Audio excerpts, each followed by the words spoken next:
আমার দাবি একটাই যে আমি এই সরকারের পতন চাই, পদত্যাগ চাই।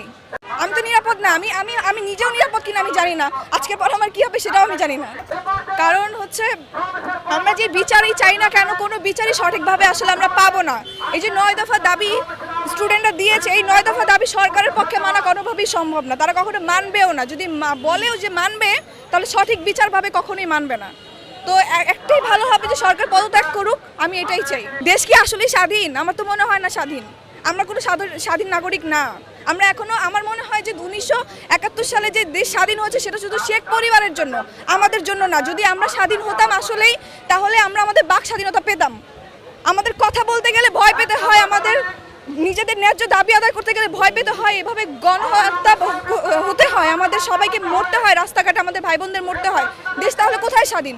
স্বাধীন শব্দটাই উচ্চারণ করা যাবে না, আমরা এখনো স্বাধীন না। স্বাধীনতা এখন হবে যদি সরকার পদত্যাগ হয়। তাহলে এই বিচার আসলে সঠিক বিচার চাইবো আল্লাহর কাছে, আর কারো কাছে না। বিচার আসলে কেউ, এই সরকার কখনোই করতে পারবে না, আর হবেও না সঠিক বিচার। তাই আমি চাই যে সরকার পদত্যাগ করুক। বললাম তো আমি আমার দেশে স্বাধীনই না, নিরাপদ থেকে। এই যে যেভাবে আমাদেরকে মারা হচ্ছে, এখনো দেখতেছি যে পুলিশ যেভাবে আমাদের সাথে অন্যায় করতেছে। আমরা মিছিল করলে, আমরা গিয়ে আন্দোলন করলে সেখানেও হস্তাহস্তি করা হচ্ছে, সবাইকে এভাবে ধরে নিয়ে যাওয়া হচ্ছে বাসার থেকে, যেখান থেকে সেখান থেকে। তাহলে আমরা কোথায় নিরাপদ? আমি তো নিরাপদ না, আমি আমি আমি নিজেও নিরাপদ কিনা আমি জানি না, আজকের পর আমার কি হবে সেটাও আমি জানি না। আমি সর্বশেষে এটাই চাই যে সরকার পদত্যাগ করুক, আমরা নতুন সরকার চাই, আমরা নিজেদের স্বাধীনতা চাই, আমরা এখনো স্বাধীন না।